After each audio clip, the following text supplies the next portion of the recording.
हे बघा, भरपूर लोक फळ शेती करतात. मग त्यात कोणी आंबा लावतं, कोणी मोसंबी लावतं, कोणी चिकू लावतं. तर हे का करतात की बाबा 12 महिने त्यांना शेतीकडे लक्ष द्यायची गरज नसते किंवा कमी मजुरीमध्ये ती शेती होते. पण हिच्यात हे लोक चुकी काय करतात की आता बऱ्याच कंपन्या किंवा बरेच कन्सल्टन्स हाय डेन्सिटी किंवा अल्ट्रा हाय डेन्सिटी त्यांना लागवड करायला लावतात.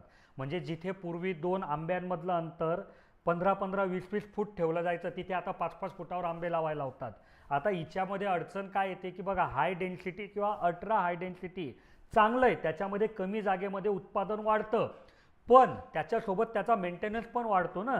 तुमच्याकडे वेळ नाही म्हणून तुम्ही फळ शेती करणार होते, आणि आता इतक्या दाट पद्धतीने तुम्ही हे शेती करतायत, तर याच्यासाठी निगराणी किंवा ते प्रिकॉशन आहे ते पण तेवढं काळजीपूर्वक ठेवलं गेलं पाहिजे. तर मग हे सर्व तुमचे हेतू एकमेकांच्या विरोधात जात आहे.